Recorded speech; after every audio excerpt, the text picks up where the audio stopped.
ತ್ರಿತ್ವಮುಖವಾದ ಪರಬ್ರಹ್ಮದಲ್ಲಿ ಅವಧೂತಾದಿ ಭವತಾದಿ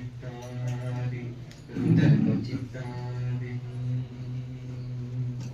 ಇಳಿದು ಬಾಯಿಗೆ ತುಂಬಿತಾ ಬೆಳೆಗೆ ಜೀವ ಕೇಂದ್ರದಲ್ಲಿ ಮತ್ತೆ ಮೂಡಿಬಾ ನೀಲೆನ್ನ ಚಿತ್ತ ಪೃಥ್ವಿಯಲ್ಲಿ ಮತ್ತೆ ಮೂಡಿಬಾ ನೀನೆನ್ನ ಚಿತ್ತ ಪೃಥ್ವಿಯಲ್ಲಿ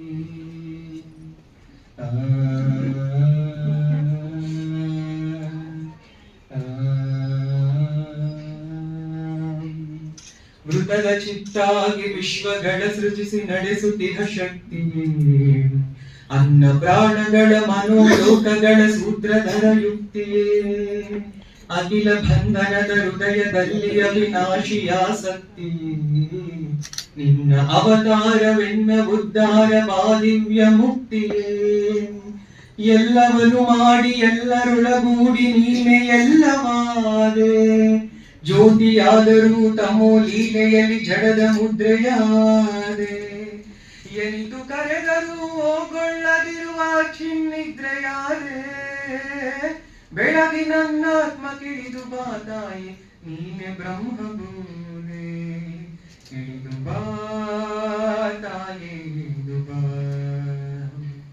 ಇಳಿದು ಬಾ ತಾಯೇ ಇಳಿದು ಬಾ ಇಳಿದು ಬಾ ತಾಯಿ ಇಳಿದು ಬಾ ಇಳಿದು ಬಾ ತಾಯೇ ಇಳಿದು ಬಾ ಗಾಳಿ ಗುಸಿರು ನೀ ಬೆಂಕಿ ಗುರಿಯು ನೀ ನುಡಕ ಕದರ ಜೀವ ಅಗ್ನಿ ಇಂದ್ರ ವರುಣಾರ್ಥ ದೇವರನ್ನು ಮಾಡಿ ನೋಡಿ ಕಾವ ಶಿವನ ಶಕ್ತಿನಿ ವಿಷ್ಣು ಲಕ್ಷ್ಮಿನಿ ಚತುರ್ಮುಖನ ರಾಣಿ ದಿವ್ಯ ವಿಜ್ಞಾನ ನನ್ನೊಳುದ್ಭವಿಸೆ ಮತಿಗಾಗಮಿಸುವಾಣಿ ಹೃದಯ ಪದ್ಮದ ನರಳೆ ಕರವೆ ಬಾರಮ್ಮ ಬಾ ಇಳಿದು ಬಾ ಮನೋದ್ವಾರದ ಬಿರಿಯ ಕರವೆ ಜಗದಂಬೆ ಬಾ ಇಳಿದು ಬಾ ಅಗ್ನಿ ಹಂಸಗರಿಗೆ ಕರವೆ ತಾಯೆ ಬಾ ಇಳಿದು ಬಾ ಚೈತ್ಯ ಪುರುಷ ಯಜ್ಞಕ್ಕೆ ನೀನೆ ಅಧ್ವರಿಯು ಬಾ ಇಳಿದು ಬಾ ಇಳಿದು ಬಾ ತಾಯೇ ಇಳಿದು ಬಾ ಇಳಿದು ಬಾ ತಾಯೇ ಇಳಿದು ಬಾ ಇಳಿದು ಬಾ ತಾಯೇ ಇಳಿದು ಬಾ ತಾಯೇ ಇಳಿದು ಬಾ.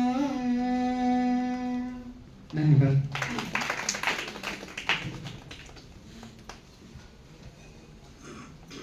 ಭಾವಗೀತೆಯ ಮೂಲಕ ಕಾರ್ಯಕ್ರಮಕ್ಕೆ ಶುಭ ಕೋರಿದಂತ ಶ್ರೀ ಹರ್ಷವರ್ಧನ್ ಅವರಿಗೆ ಧನ್ಯವಾದಗಳನ್ನ ಅರ್ಪಿಸ್ತೇನೆ.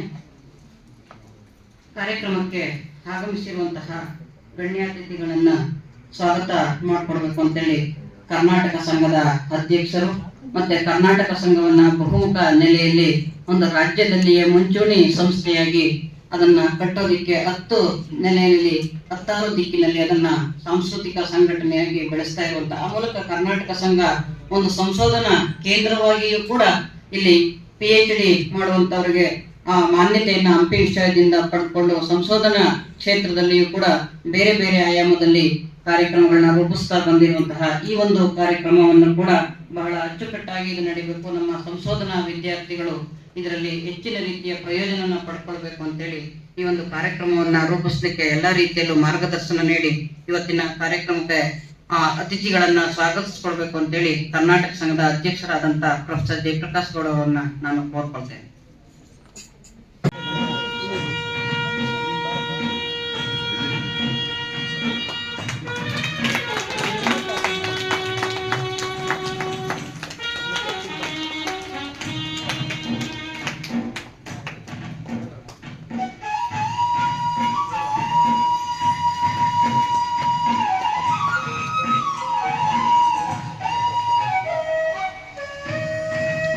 ಅಧ್ಯಾಪಕನಾದ ಮೇಲೂ ಕೂಡ, ವಿದ್ಯಾರ್ಥಿಯಾಗಿದ್ದಾಗಲೂ ಕೂಡ, ಅಧ್ಯಾಪಕನಾಗಿದ್ದಾಗಲೂ ಕೂಡ ಆ ಕಾಲದಲ್ಲೇ ಅನೇಕ ಜನ ಬಂದು ಉಪನ್ಯಾಸ ಮಾಡಿರ್ತಕ್ಕಂಥದ್ದು ನಾನು ನೋಡಿದ್ದೆ.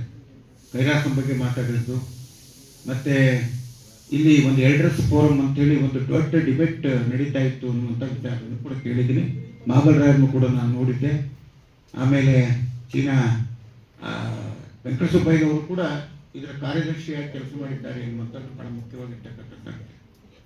ಸೊ ಇಷ್ಟೆಲ್ಲ ಇರ್ತಕ್ಕಂಥ ಇತಿಹಾಸ ಇರ್ತಕ್ಕಂಥ ಈ ಸಂಸ್ಥೆ ಯಾಕೆ ಅದು ಕಾಲದಿಂದ ಕಾಲಕ್ಕೆ ಅದು ತನ್ನ ಬಿಳಿಲುಗಳನ್ನು ಕಟ್ ಮಾಡ್ಕೊಂಡು ಬರ್ತದೆ ಅನ್ನುವಂಥ. ಏಕೆಂದರೆ ಯಾವುದೇ ಒಂದು ಸಂಸ್ಥೆಗೆ ಸರ್ಕಾರದ ಸಾರ್ವಜನಿಕರ ಆಶ್ರಯ ಇರಬೇಕಾಗಿರ್ತಕ್ಕಂಥದ್ದು ಭಾಳ ಮುಖ್ಯ ಆಗ್ತದೆ. ಯಾವುದೇ ಕೆಲಸವನ್ನು ಸರ್ಕಾರ ಮಾಡಲಿಕ್ಕೆ ಸಂಪೂರ್ಣವಾಗಿ ಮಾಡಲಿಕ್ಕೆ ಸಾಧ್ಯ ಆಗೋದಿಲ್ಲ. ಕನ್ನಡ ಅಭಿವೃದ್ಧಿ ಪ್ರಾಧಿಕಾರ ಒಂದೇ ಕನ್ನಡದ ಅಭಿವೃದ್ಧಿಯನ್ನು ಕೆಲಸ ಮಾಡಲಿಕ್ಕೆ ಸಾಧ್ಯ ಆಗೋದಿಲ್ಲ. ಅಂಥ ಅನೇಕ ಸಂಸ್ಥೆಗಳು ಸಾರ್ವಜನಿಕರ ಸಹಕಾರದೊಡನೆ ಇದನ್ನು ಈಡೇರಿಸಬೇಕಾದ ಬಹಳ ಮುಖ್ಯವಾಗಿರ್ತಕ್ಕಂಥ ಕರ್ತವ್ಯ. ಆ ದೃಷ್ಟಿಯಿಂದ ಅಲ್ಲಿಂದ ಪ್ರಾರಂಭವಾದಂಥ ಈ ಸಂಸ್ಥೆ 2007ರವರೆಗೆ ಸ್ವಲ್ಪ ಮಟ್ಟಿಗೆ ಉಸಿರಾಡ್ತಾ ಬಂತು.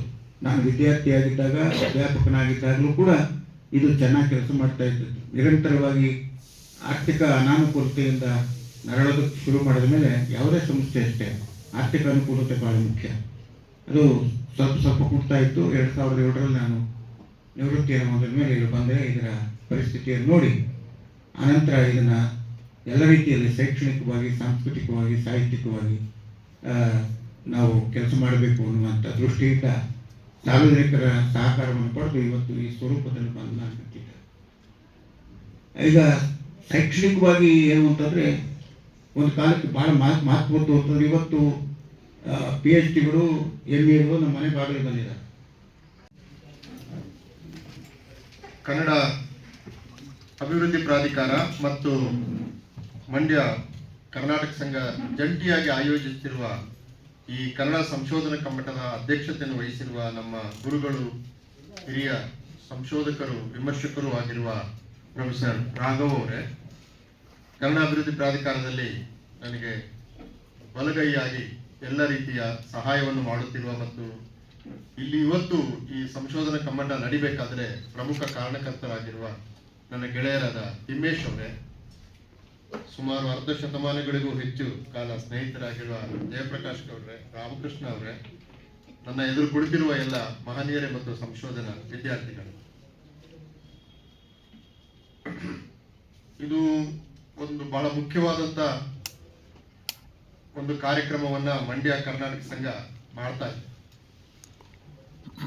ಅವರು ಬೇರೆ ಬೇರೆ ಕನ್ನಡದ ಅಭಿವೃದ್ಧಿಯ ಬೇರೆ ಬೇರೆ ಆಯಾಮಗಳ ಬಗ್ಗೆ ಜಯಪ್ರಕಾಶ್ ಗೌಡರು ನಮ್ಮ ಗಮನ ಸೆಳೆದರು. ಅದು ನಿಜ, ಅದರ ಬಗ್ಗೆ ತಕರಾರೇನಿಲ್ಲ.